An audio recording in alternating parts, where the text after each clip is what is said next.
मुगल बादशाह अकबर और उनके नवरत्न बीरबल के किस्से काफी मशहूर हैं। आइए सुनते हैं उनका एक नया किस्सा। ईश्वर जो कुछ भी करता है मनुष्य के भले के लिए ही करता है। बीरबल एक बहुत ही ईमानदार और धर्मप्रिय व्यक्ति थे। वह प्रतिदिन ईश्वर की आराधना किया करते थे और उनकी मान्यता थी कि ईश्वर जो कुछ भी करता है वो मनुष्य के भले के लिए ही करता है। उनका मानना था कि अगर कुछ गलत भी हो जाए तो भी उसे ईश्वर का वरदान ही समझना चाहिए, श्राप नहीं। ये तो सिर्फ ईश्वर का तरीका होता है, हमें छोटी मुसीबत देकर बड़ी पीड़ा से बचाने का। पर अकबर के एक दरबारी को बीरबल की ऐसी बातें पसंद नहीं थीं। एक दिन वही दरबारी दरबार में बीरबल को संबोधित करते हुए बोला, देखा ईश्वर ने मेरे साथ क्या किया। कल शाम को जब मैं जानवरों के लिए चारा काट रहा था तो अचानक मेरी छोटी उंगली कट गई। क्या अब भी तुम यही कहोगे कि ईश्वर ने मेरे लिए ये अच्छा किया है? कुछ देर चुप रहने के बाद बीरबल बोला, मेरा अब भी यही विश्वास है, क्योंकि ईश्वर जो कुछ भी करता है वो मनुष्य के भले के लिए ही करता है। यह सुनकर वो दरबारी नाराज हो गया और बोला, मेरी तो उंगली कट गई और बीरबल को इसमें भी अच्छाई नजर आ रही है। मेरी पीड़ा तो जैसे कुछ भी नहीं है। और कुछ अन्य दरबारियों ने भी उसके सुर में सुर मिलाए।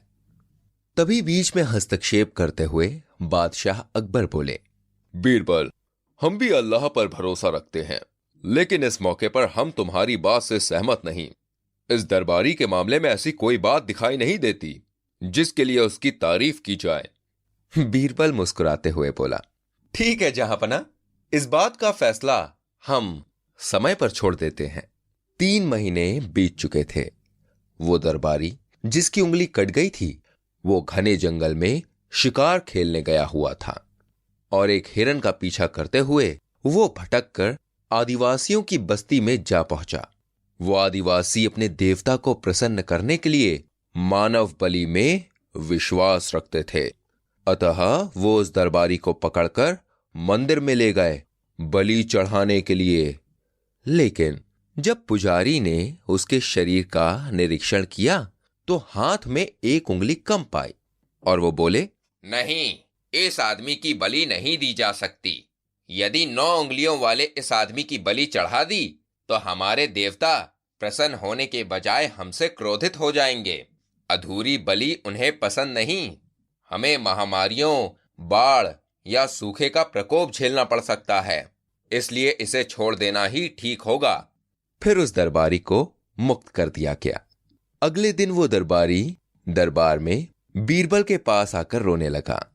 तभी बादशाह भी दरबार में आ पहुंचे और उस दरबारी को बीरबल के सामने रोता देखकर हैरान रह गए और उन्होंने पूछा, तुम्हें क्या हुआ? रो क्यों रहे हो तुम? जवाब में उस दरबारी ने अपनी कहानी विस्तार से सुनाई। वो बोला, अब मुझे विश्वास हो गया है कि ईश्वर जो कुछ भी करता है वो मनुष्य के भले के लिए ही करता है। यदि मेरी उंगली ना कटी होती तो निश्चित ही आदिवासी मेरी बलि चढ़ा देते।